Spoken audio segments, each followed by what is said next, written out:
नमस्कार। Ready for success के इस प्लेटफॉर्म पर मैं लकी वाश ने आपका स्वागत करता हूं। आशा करता हूं आप घर पे स्वस्थ होंगे और अच्छे से पढ़ाई कर रहे होंगे। हमने अपने लास्ट वीडियो में आपको सौरमंडल के बारे में पढ़ाया था और सौरमंडल से संबंधित हमने ग्रहों से संबंधित प्लैनेट्स और सोलर सिस्टम से रिलेटेड जितनी भी इंफॉर्मेशन हो सकती थी, जितनी भी एग्जाम डिमांड करता है, वो सब हमने आपको प्रोवाइड कराई। आज हम अपने आकाशगंगा से, अपनी गैलेक्सी से रिलेटेड कुछ और छोटी छोटी जानकारियां हैं जो कभी कभी एग्जाम डिमांड कर लेता है। आज हम उसको भी प्रोवाइड कराने की अपनी पूरी एक वीडियो और आपको प्रोवाइड करा रहे हैं, जिससे एग्जाम में अगर इससे रिलेटेड कोई भी क्वेश्चन आए तो किसी भी हालत में आपका बच के ना जाना पाए। आप इसी वीडियो को एक वीडियो देखें और एक वीडियो देखने के बाद ही आपका कॉन्फिडेंस लेवल इतना हाई हो जाए कि आप ये समझे कि बस अब सोलर सिस्टम से कोई भी क्वेश्चन आएगा तो आपका बच के नहीं जाएगा। इसी उम्मीद के साथ हमने ये दूसरा पार्ट सोलर सिस्टम बनाने का हमने सोचा कि हम एक पार्ट सोलर सिस्टम का और प्रोवाइड करा देते हैं, जिससे आपका कोई भी क्वेश्चन सोलर सिस्टम से बच के ना जाए। तो आज इसी कड़ी में हम आज प्लूटो के बारे में चर्चा करेंगे। देखिए, प्लूटो को प्रारंभ में नौवें ग्रह के रूप में, 9th प्लैनेट के रूप में देखा जाता था। जैसे हम नवग्रह हमने प्रारंभ से सुनते आ रहे हैं ना कि 9 ग्रह होते हैं, नवग्रह शांति पूजा, इस तरह से आप देखते हैं। तो नवग्रह यानी प्लूटो, जिसे आप हिंदू मान्यता में यम या कुबेर भी कहते हैं, अरुण वरुण यम। तो यम भी एक ऐसा है कि प्लूटो भी एक ऐसा ग्रह था जिसे ग्रह माना जाता था। कब तक माना जाता था? 24 अगस्त 2006 से पहले तक। 24 अगस्त 2006 से पहले तक इस प्लूटो को एक प्लैनेट माना जाता था। अब अचानक ऐसा क्या हुआ जो इसको प्लैनेट नहीं माना गया? अब इसे प्लैनेट अब नहीं माना जाता? कुछ तो रीजन होगा, तो मैं आपको बताता हूं वो क्या रीजन था जिसकी वजह से प्लूटो को प्लैनेट की कैटेगरी से बाहर कर दिया। 24 अगस्त 2006 को चेक गणराज्य में प्राग शहर में, एक शहर है प्राग, इस शहर में एक मीटिंग रखी गई, यानी कि एक सम्मेलन रखा गया।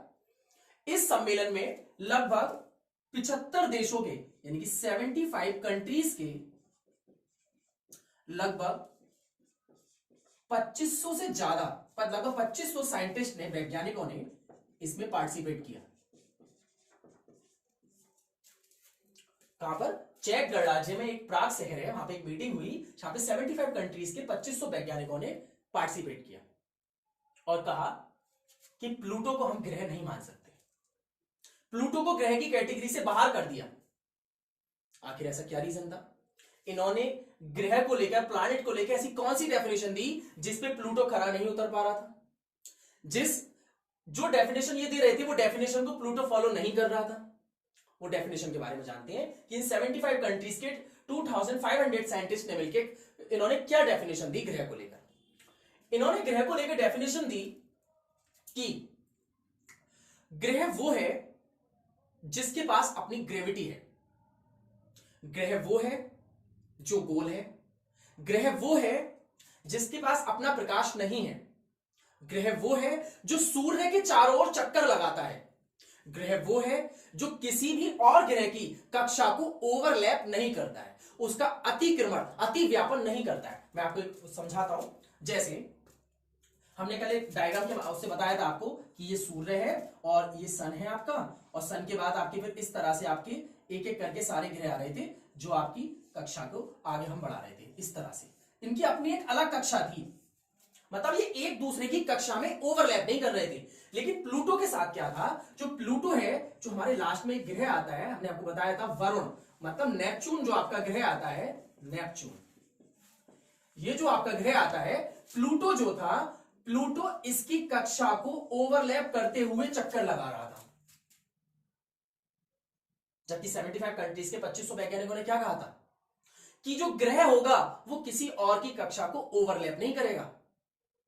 यही कारण था कि प्लूटो को ग्रह की कैटेगरी से बाहर कर दिया गया, क्योंकि ये नेपच्यून की कक्षा को ओवरलैप करते हुए नेपच्यून की कक्षा में जाकर उसकी कक्षा को ओवरलैप कर रहा था और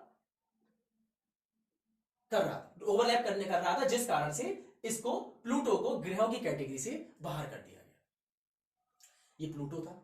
अब प्लूटो के बारे में हम थोड़ी, प्लूटो के अलावा और भी 3 थे, उन 3 का मैं आपको नाम बताता हूं। Ceres, Iris, Sharon. ये 3 भी आकाशीय पिंड ऐसे थे जिनको लेकर चर्चा हुई कि इन्हें भी ग्रह की कैटेगरी में रखा जाना चाहिए या नहीं रखा जाना चाहिए। तो प्लूटो के साथ साथ सिरीस, इरिस और शेरॉन, इन तीनों को भी ग्रह की कैटेगरी से बाहर कर दिया गया, यानी कि अस्वीकार किया गया, इसको मना कर दिया गया कि नहीं, हम इनको ग्रह नहीं मानेंगे। लेकिन एक बात और कही गई कि ये 3 और हमारा प्लूटो, यानी कि जो प्लूटो हम जिसकी बात कर रहे हैं, इन चारों को बौना ग्रह कहा जाएगा। क्या कहा जाएगा? बौना ग्रह। बौना ग्रह मैं इंग्लिश में भी लिख देता हूं, ड्वार्फ प्लैनेट, ड्वार्फ प्लैनेट्स के नाम से जाना जाएगा। उसी सम्मेलन में इन चारों को बौना ग्रह नाम दे दिया गया। प्लूटो के बारे में एक छोटी सी जानकारी और है, वो मैं आपको और दे देता हूं। प्लूटो के पास भी अपने 5 उपग्रह हैं, जबकि 5 चंद्रमा है इसके पास भी। उसके बारे में हम देख लेते हैं, वो 5 कौन से हैं। शेरॉन, मैं यहां लिख देता हूं, शेरॉन, हाइड्रा, निक्स, कार्वेरोस और स्टाइक्स। ये 5 चंद्रमा है जो प्लूटो के पास है, 5 उपग्रह प्लूटो के उपग्रह। अब उपग्रह के बारे में जब बात आई है उपग्रह की, हम एक बार उपग्रह के बारे में भी और डिटेल नॉलेज हम ले लेते हैं कि उपग्रह आखिर क्या होते हैं। वैसे तो हमने जब हम सोलर सिस्टम समझा रहे थे तो एक एक करके हमने सभी के उपग्रहों के बारे में चर्चा की थी, लेकिन हम उपग्रह की अलग डेफिनेशन देते हैं कि उपग्रह क्या है। तो देखिए, हर प्लैनेट का अपना एक उपग्रह होता है जो उस प्लैनेट की परिक्रमा करता है। मतलब हर ग्रह के पास अपना एक ऐसा उपग्रह होता है, बुध और शुक्र को छोड़कर। तो इन 2 को छोड़कर हर किसी प्लैनेट के पास अपने उपग्रह हैं जो उस प्लैनेट की चक्कर लगाने के साथ साथ सूर्य की भी परिक्रमा करते हैं। मतलब वो प्लैनेट की तो परिक्रमा करते ही करते हैं, लेकिन प्लैनेट की परिक्रमा करने के साथ साथ वो सूर्य की भी चक्कर लगाते हैं। इसके साथ साथ ग्रहों की भांति इनके पास भी अपना खुद का प्रकाश नहीं होता है। अच्छा, एक साइंस का आपने क्वेश्चन देखा होगा, अक्सर पूछ लिया जाता है, साइंस में क्वेश्चन आता है कि एक आपने पढ़ा होगा, दीप्त वस्तु है और अदीप्त वस्तु है। दीप्त व अदीप्त वस्तु, इंग्लिश में बोलते हैं इसको ल्यूमिनियस और नॉन लुमिनियस ऑब्जेक्ट। तो दीप्त वस्तुएं क्या होती हैं? जिनके पास अपने खुद का प्रकाश होता है, जैसे ट्यूबलाइट, सूर्य, मोमबत्ती, ये सब होती है दीप्त वस्तुएं जिनके पास अपने खुद का प्रकाश होता है। तो कभी कभी एग्जाम में पूछ लिया जाता है कि चंद्रमा दीप्त है या अदीप्त, ल्यूमिनियस है या नॉन ल्यूमिनियस। तो यहीं से आता है क्योंकि चंद्रमा के पास खुद का प्रकाश नहीं होता, चंद्रमा सूर्य के प्रकाश को रिफ्लेक्ट करता है, यानी कि चंद्रमा सूर्य के प्रकाश से चमकता है। चंद्रमा एक उपग्रह है ना, तो ये क्वेश्चन पूछ लिया जाता है अक्सर कि चंद्रमा दीप्त है या अदीप्त। तो अभी हमने क्या बताया कि उपग्रह के पास अपना प्रकाश नहीं होता।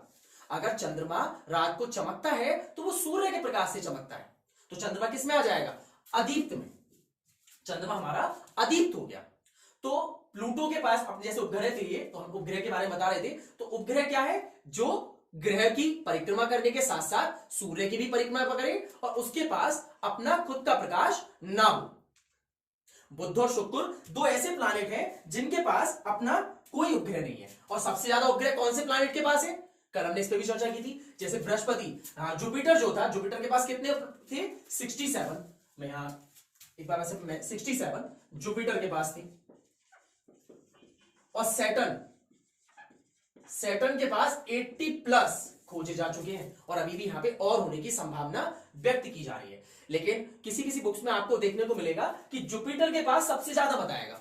तो इसका मतलब बुक्स पुरानी छपी हुई है, उसमें अभी अपडेट नहीं किया गया है। पहले जुपिटर के पास ही सबसे ज्यादा थे, लगभग 55 उपग्रह जो थे वो जुपिटर के सैटर्न के पास खोजे गए थे, 67 जुपिटर के पास थे। लेकिन अभी ये करंट न्यूज से मैं आपको अपडेट करा रहा हूं कि अब सैटर्न के पास 80 प्लस उपग्रह हैं, मतलब अपने 80 से ज्यादा चंद्रमा है। तो ये उपग्रह के बारे में मैंने आपको जानकारी प्रोवाइड कराई। अब हम चंद्रमा के बारे में जानकारी, यानी कि पृथ्वी का जो अपना उपग्रह है, पृथ्वी के पास एक अपना उपग्रह है जिसे हम चंद्रमा कहते हैं, अब हम उसके बारे में जानकारी इकट्ठा करेंगे। पृथ्वी के उपग्रह के बारे में हम बात कर रहे थे, तो पृथ्वी का उपग्रह चंद्रमा, चंद्रमा के बारे में हम थोड़ी सी जानकारी इकट्ठा करने के बाद फिर उसके बाद हम सुपर मून और पेरिजी फुल मून के बारे में पढ़ेंगे। सबसे पहले बात करते हैं चंद्रमा के बारे में। चंद्रमा की बात करें तो आप जानते हैं कि चंद्रमा पर वायुमंडल अनुपस्थित है, मतलब वहां पे वायुमंडल नहीं पाया जाता है। अब चंद्रमा के बारे में छोटी सी फैक्चुअल नॉलेज और है, उसके बारे में हम जानकारी इकट्ठा कर लेते हैं। चंद्रमा जिसका परिक्रमण काल 27 दिन 27 दिन यानी 27 डेज 7 आवर 43 मिनट 11 सेकेंड,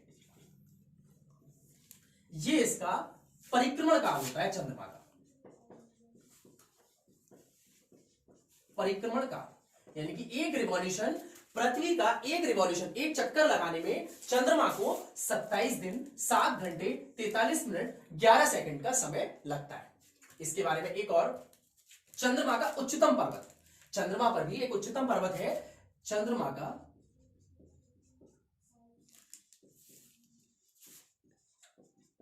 उच्चतम पर्वत, अगर हम बात करें चंद्रमा के उच्चतम पर्वत की, तो चंद्रमा के उच्चतम पर्वत का नाम है लिवनिट्ज पर्वत।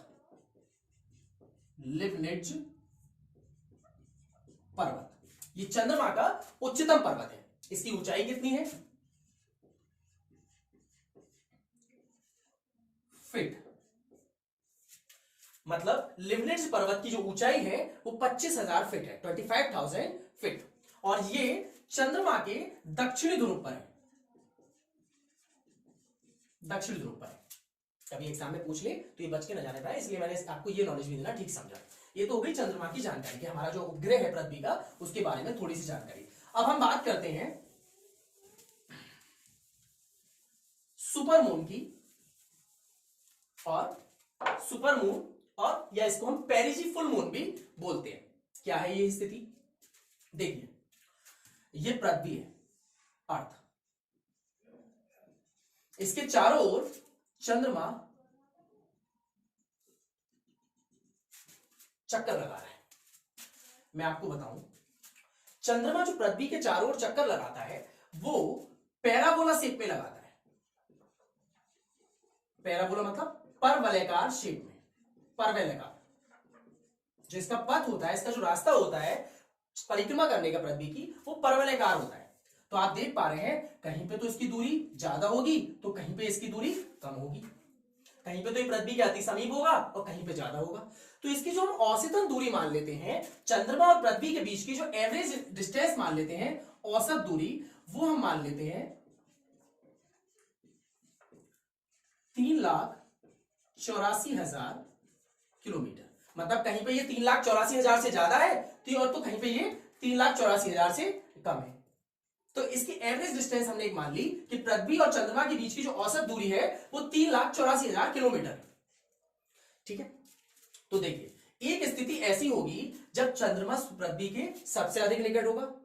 तो जब सबसे अधिक निकट होता है, चंद्रमा पृथ्वी के सबसे अधिक निकट होता है, तो उस स्थिति में ये अपने एक्चुअल साइज से बड़ा दिखाई देता है, मतलब जो नॉर्मल हमें दिखाई देता है उससे बड़ा दिखाई देता है। तो उस स्थिति में इसका साइज 14% तक बढ़ जाता है, जो आकार है वो 14% तक बढ़ जाता है। इसके साथ साथ ये 30% तक अधिक चमकीला दिखाई देता है, जो नॉर्मली दिखाई देता है उससे 30% ज्यादा चमकीला दिखाई देता है।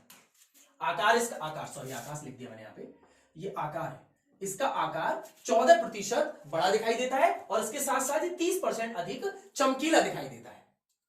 इसी वजह से इसी स्थिति को क्या बोला जाता है? सुपर मून बोला जाता है। जब चंद्रमा अपनी एक्चुअल स्थिति से ज्यादा बड़ा दिखाई देने, एक्चुअल जो उसकी एक्चुअल साइज होता है उससे बड़ा दिखाई देने, वो कब बड़ा कब दिखाई देता है? जब ये परिक्रमा करते हुए पृथ्वी के अत्यधिक समीप आ जाता है। उस स्थिति में ये अपने आकार से 14% बड़ा और 30% अधिक चमकीला दिखाई देता है, और इस स्थिति को हम क्या बोलते हैं? सुपर मून या पेरिजी फुल मून बोलते हैं। इसको हम पेरिजी फुल मून बोलते हैं। ये बात क्लियर हो गई। अब दूसरा टॉपिक, हम दूसरा टॉपिक जो पढ़ेंगे वो पढ़ेंगे ब्लू मून। चंद्रमा का एक स्थिति ये हो गई, अब दूसरी स्थिति जो हम पढ़ेंगे वो पढ़ेंगे ब्लू मून। क्या होती है ब्लू मून?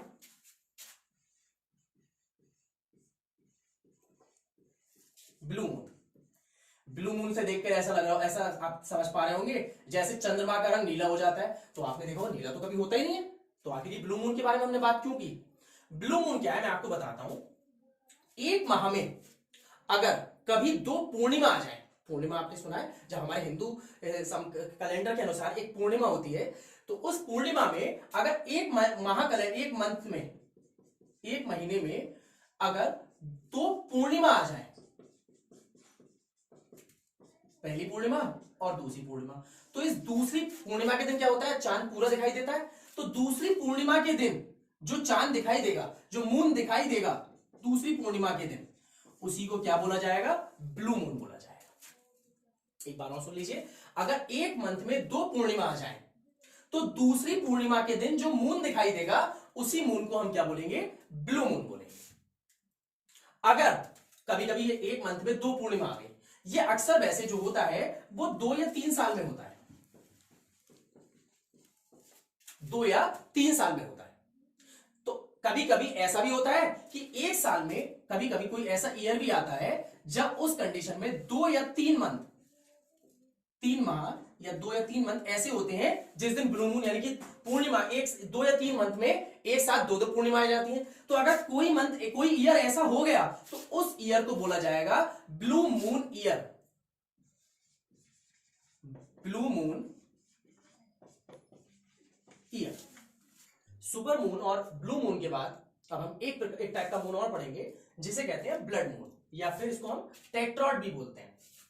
क्या होता है ये? आपने चंद्रग्रहण के बारे में तो सुना ही होगा। कब होता है चंद्रग्रहण?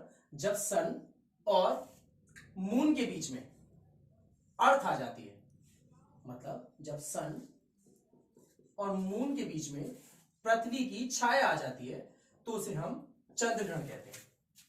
ये बीच में आ गया।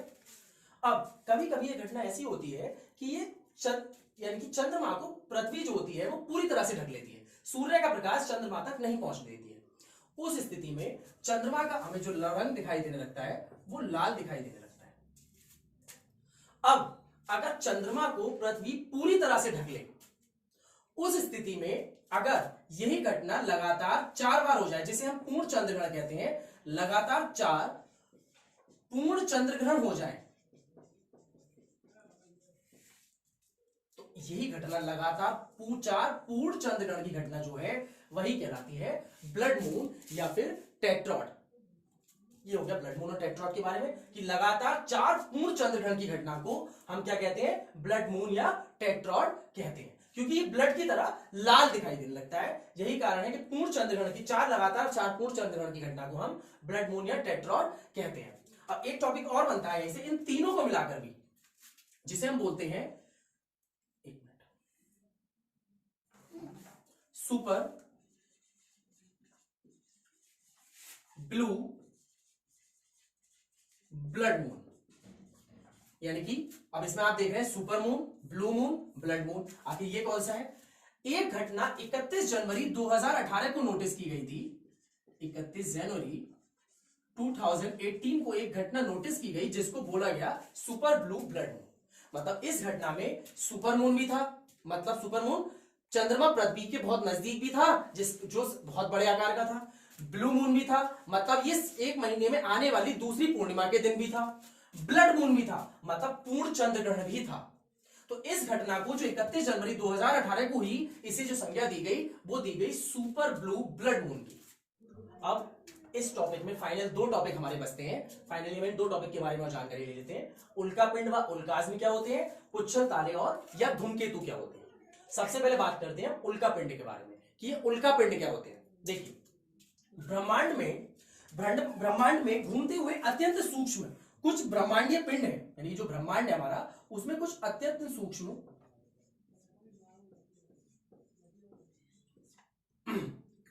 ब्रह्मांडीय पिंड है जो चक्कर लगा रहे हैं। कभी कभी क्या होता है, पृथ्वी की गुरुत्वाकर्षण शक्ति से ये पृथ्वी की तरफ खिंचे हुए चले जाते हैं। जब पृथ्वी की तरफ आते हैं तो कुछ पिंड तो ऐसे होते हैं जो वायुमंडल में जो फ्रिक्शन होता है, वायुमंडल के घर्षण के कारण जल जाते हैं और आसमान में इनका स्वाहा हो जाता है, आसमान में ये जल के राख हो जाते हैं। और कुछ पिंड ऐसे होते हैं जो जमीन तक आ जाते हैं और जमीन पर आके गिरते हैं। जो जमीन पे आके गिरते हैं उनको तो हम बोलते हैं उल्कापिंड, और जो उल्कास्म जिनका आसमान में ही जो जल के राग हो जाते हैं उनको हम बोलते हैं उल्कास्म। उल्कास्म के साथ साथ हम इन्हें एक चीज बोलते हैं टूटता हुआ तारा। वो आपने देखा है कभी आसमान में टूटता हुआ तारा आता है तो हम क्या करते हैं, पलक का एक बाल तोड़ के अपनी विश मांगनी शुरू कर देते हैं। लेकिन एक्चुअल में होते क्या है, वो उल्कास्म होते हैं जो ब्रह्मांडीय पिंड है जो आसमान में घूम रहे हैं, और पृथ्वी की गुरुत्वाकर्षण शक्ति के कारण कभी कभी वो पृथ्वी की ओर खींचे चले आते हैं, और ब्रह्मांड जो हमारे वायुमंडल में जो वातावरण में हमारे फ्रिक्शन है, जो घर्षण है, उससे टकराकर वो जलकर राख हो जाते हैं। तो जो जलकर राख हो गए वो तो कहलाए उल्कास्म, और जो वायुमंडल शक्ति के कारण पृथ्वी पर कभी नीचे गिर के आ जाते हैं तो उनको कहते हैं उल्कापिंड। अब बात करते हैं पुच्छल तारे या धूमकेतु की। पुच्छल तारे और धूमकेतु क्या होते हैं? ये आकाशीय धूल, बर्फ और हिमानी गैसों से, आकाशीय धूल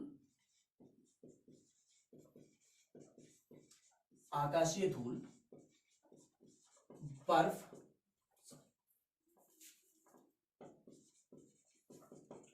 हिमानी व गैसों से निर्मित होते हैं, जो सूर्य की परिक्रमा ही एक तरह से कर रहे होते हैं, जबकि ये अधिकांश समय सूर्य से अधिक दूरी पर अंधेरे में ही रहते हैं। कभी कभी लगभग 70 से 80 साल में, 90 साल में ये सूर्य के पास आते हैं। जब सूर्य के बहुत करीब आते हैं तो इन्हीं पिंडों से क्या होता है, एक रोशनी सी निकलने लगती है, एक पूंछ की तरह रोशनी निकलने लगती है। ये तारा है एक, तो इससे क्या होता है, रोशनी निकलती रहती है, गैस की फुहारें निकलने लगती हैं। तो जब ये गैस की फुहारें निकलती हैं तो ये गैस की फुहारें छोटी मोटी नहीं होती, ये लाखों किलोमीटर लंबी होती है। जब ये लाखों किलोमीटर लंबी गैस की फुहारें निकलती हैं तो हम इन्हीं तारों को क्या बोलते हैं, पुच्छल तारे या धूमकेतु बोलते हैं। अब ये पुच्छल तारा जो है, इस पुच्छल तारे के जो आगे का पार्ट है इसको क्या बोला जाता है, इसको बोला जाता है कोमा। इसके आगे के पार्ट को कोमा बोला जाता है। एक एग्जांपल दे देता हूं मैं, एक पुच्छल तारे का नाम है जिसका नाम है हेली। ये कभी पूछ लिया जाए कि पुच्छल तारे का नाम, तो हेली जो एक पुच्छल तारा ही है जो सूर्य के चारों ओर चक्कर लगा रहा है। कभी जब ये सूर्य के पास आ जाता है तो गैस की फुहार के साथ ये घूमने लगता है, जिसको हम पुच्छल तारा कहते हैं। लगभग आसमान में हमारे 1 लाख धूमकेतु या पुच्छल तारे हैं। अगर हमारे ब्रह्मांड में 1 लाख पुच्छल तारे हैं जो भ्रमण कर रहे हैं। इस तरह से आज हमने सोलर सिस्टम का अपना दूसरा पार्ट कंप्लीट किया। सोलर सिस्टम हमारा यहाँ पे पूरी तरह से खत्म हो जाता है। अब नेक्स्ट वीडियो में हम पृथ्वी की गतियों के साथ मिलेंगे। आशा करता हूं कि आपको ये वीडियो पसंद आई होगी। अगर वीडियो पसंद आई है तो आप इसको शेयर कीजिए, सब्सक्राइब कीजिए।